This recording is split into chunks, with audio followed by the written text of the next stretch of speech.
નમસ્કાર ખેડૂત મિત્રો, હું છું રાહુલ ગુડાળા, રામ બાયોટેક કંપનીમાંથી. હવે આજે આપણે કુકડ એક ખેડૂતની મુલાકાતે આવ્યા છીએ, જેનું આપણે પાયામાં સાહ મારવાનો હતો ત્યારે NPK ખાતર વાપરેલું છે. હવે આપણે ખેડૂત મિત્રનો પૂછ્યું, શું નામ તમારું? નાનજીભાઈ અર્જુનભાઈ, ગામ કુકડ. બરોબર. તમે જે NPK ખાતર કંટાળાથી લાવ્યા, તમને રિઝલ્ટ કેવું લાગ્યું? મને તો સારું લાગ્યું. ફેરફાર કપાસમાં શું ફેરફાર? વાન ન બદલતો છે. બરોબર, વાન ફરી ગયો છે. બરોબર. એટલે તમે બીજા ખેડૂત મિત્રોને શું કહેશો, આ ખાતર વાપરવા જેવું છે કે? મારે કેવું જ પડે ને ભાઈ, આ ખાતર લાવો તમે, આ ખાતર વાપર્યા રેખું છે. તમને પૂરેપૂરો સંતોષ મળ્યો છે આ ખાતરથી આપણે? હા, પૂરેપૂરો સંતોષ મળ્યો. બરોબર. રિઝલ્ટ તો બરોબર તમને બતાવે છે ને? હા, રિઝલ્ટ બરોબર, રેડી રિઝલ્ટ આવ્યો.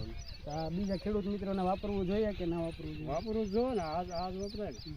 બરોબર. બીજું કાંઈ તમે કહેશો ખેડૂત મિત્રોને આપણે? બસ બીજું તો શું કહેવાનું, આ ખાતર તમે વાપરો તો તમને ખ્યાલ આવે કે આપણો કપાસ કેવો થાય. કેટલા દિવસમાં આપણે કપાસમાં વાન ફરી ગયો છે? 5મો દિવસ છે. 5 દિવસમાં તમારે કપાસમાં વાન ફરી ગયો છે. બરાબર. અને 3-4 સાહમાં નથી નાખ્યું તો ત્યાં થોડું ઘણું દેખાય છે, અને એની કરતાં આમાં વધારે ફેર છે. બરોબર ને?